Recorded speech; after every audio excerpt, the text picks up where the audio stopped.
వార్తా విశేషాల అప్డేట్స్ కోసం మా నవ్యాంధ్ర న్యూస్ ఛానల్ని తప్పకుండా చూడండి.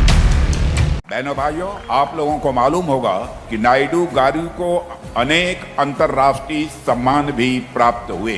वर्ल्ड इकोनॉमिक फोरम तथा अन्य इंटरनेशनल ऑर्गेनाइजेशंस ने इनकी अचीवमेंट्स को एक्नॉलेज किया है। प्रॉफिट नाम की मैगजीन ने तो 2001 में ही इन्हें 7 वर्किंग वंडर्स में शामिल किया था, जो अपने आप में इनकी क्षमता को दिखाता है। आपका टेम्परामेंट मैं अच्छी तरह जानता हूं साइंटिफिक है और आईटी और इनोवेशन को लेकर आपका फोकस इनक्रेडिबल है, और यही कारण है कि गूगल जैसी बड़ी और मल्टीनेशनल कंपनी लाखों करोड़ों रुपए के अपने एआई डाटा सेंटर की स्थापना के लिए वह आंध्र प्रदेश को ही चुनती है। और मुझे पूर्ण विश्वास है कि आने वाले समय में नायडू गारू के नेतृत्व में एपी यानी आंध्र प्रदेश, एपी यानी एडवांस प्रदेश बनकर उभरेगा। और जिस तरह से एनडीए सरकार आंध्र प्रदेश के विकास के लिए काम कर रही है, वह पूरे भारत के लिए రోల్ మోడల్ बनकर सामने आ रहा है. శ్రీ చంద్రబాబు నాయుడు గారు అనేక అంతర్జాతీయ సత్కారాలు లభించాయి. ప్రపంచ ఆర్థిక మండలి మరియు అనేక అంతర్జాతీయ సంస్థలు వారు విజయాలను గుర్తించాయి. ఈ మధ్య ప్రాఫిట్ అనే మ్యాగజైన్ 7 పనిచేస్తున్న విచిత్రాల్లో అంటే 7 వర్కింగ్ వండర్స్ లో వీరి పేరు కూడా చర్చించబడింది. ఇది ఆయన సామర్థ్యాన్ని తెలియజేస్తుంది.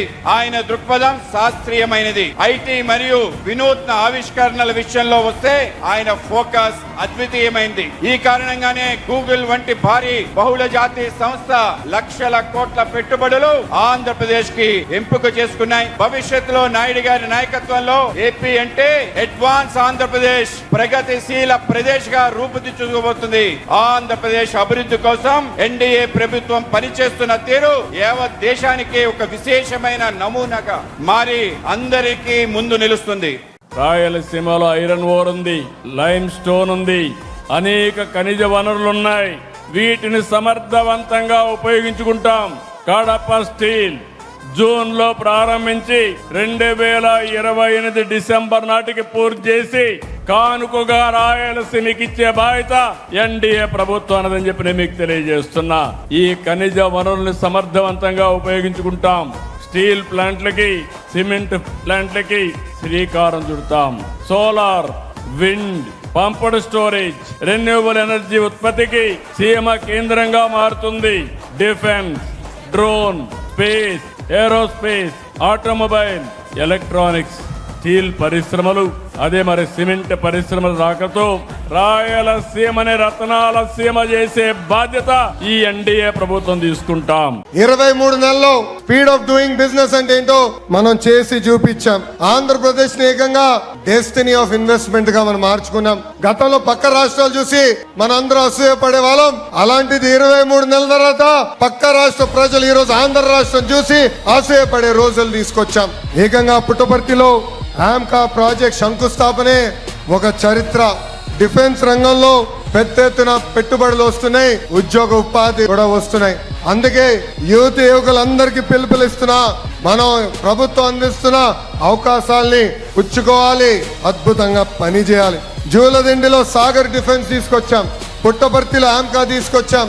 డిఫెన్స్ R&D సంస్థలు, ఏరోనాటికల్ డెవలప్మెంట్ ఏజెన్సీ కలిసి ఈరోజు ఆమ్కా ప్రాజెక్ట్ ఏర్పాటు చేస్తున్నారు.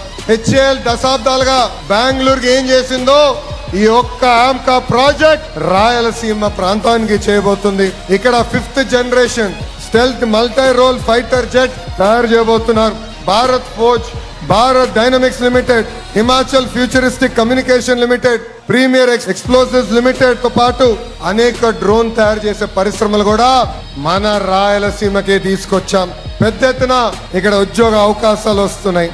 ఇతర దేశాలు కూడా మన అనంతపురం జిల్లాలో తయారు చేసిన డిఫెన్స్ వస్తువుల్ని ఎక్స్పోర్ట్ చేసే రోజులు కూడా త్వరలో ఉండబోతున్నాయి. ఇప్పుడు ఆమ్కా రాకతో ఉమ్మడి అనంతపూర్ జిల్లా డెవలప్మెంట్ లో నంబర్ 1 స్థానంలో నిలబడబోతుంది. మరిన్ని వార్తా విశేషాల అప్డేట్స్ కోసం మా నవ్యాంధ్ర న్యూస్ ఛానల్ని తప్పకుండా చూడండి.